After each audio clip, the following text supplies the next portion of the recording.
ሰላም እንዴት ናችሁ? ዛሬ ደግሞ 10 የአብሽ ዋና ዋና የጤና ጥቅሞችን እነግራችኋለሁ። አብሽ ምን ያህል ለጤና ጠቃሚ እንደሆነ ያውቃሉ?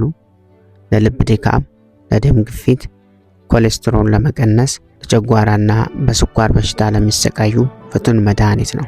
ገና ለወለዱ እናቶችም የጡታቸውን መጠን በተወሰነ መልኩ በመጨመር ጠቀሜታ አለው። በአጠቃላይ ጥቅሞቹ በዝርዝር ቀጥሎ ይቀርባሉ። አንደኛ፣ የስኳር በሽታን ለመቆጣጠር ይረዳል። አብሽ ደም ውስጥ የሚገኘውን የስኳር መጠን በመቆጣጠር ኢንሱሊን መቋቋምን ይቀንሳል። ሁለተኛ፣ የልብ በሽታን ወይም ሃርት አታክን ያስወግዳል። የልብ ጉዳት ለመከላከልና ኦክሲዳቲቭ ውጥረት ወይም ኦክሲዳቲቭ ስትረስ ለማስወገድ ይረዳል። ሶስተኛ፣ የወር አበባ ቁርጥማትን ያስታግሳል። አብሽ ከቁርጥማት በተጨማሪ ራስ ምታት፣ ማቅለሽለሽና ድካምን ለመቀነስ ይረዳል። አራተኛ፣ የጡት ወተት ምርትን ያሻሽላል። አብሽ ፓይቶኦስትሮጅን የተባለ የወተት ምርትን የሚጨምር ውህድ ስላለው ለሚያጠቡ እናቶች ይረዳል። አምስተኛ፣ የአርትራይተስ ህመምን ለመቀነስ ይረዳል።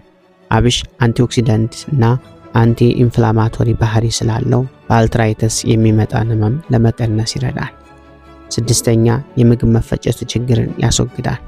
የሆድ ድርቀትና ከጨጓራ መቆጣት የተነሳ ለሚከሰት የምግብ መፈጨት ችግርን ለመከላከል ይረዳል።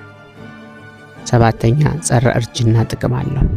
ለቆዳችን አስደናቂ ጠቀሜታ ያለው ሲሆን የእርጅና ምልክት እንደ የቆዳ መጨማደድና ቀጫጭን መስመሮችን ያስወግድልናል። አብሽ አንቲ ኢንፍላማቶሪ እና ጸረ ባክቴሪያ ባህሪ ስላሉት ብጉርን ለመከላከል ይረዳል። አስረኛ፣ ቆዳን ለማርጠብ ይጠቅማል። የአብሽ የሚሞነጭልጨው ባህሪ የደረቁ ቆዳዎችን በማስወገድ ቆዳችን እንዲረጥብ ይረዳናል።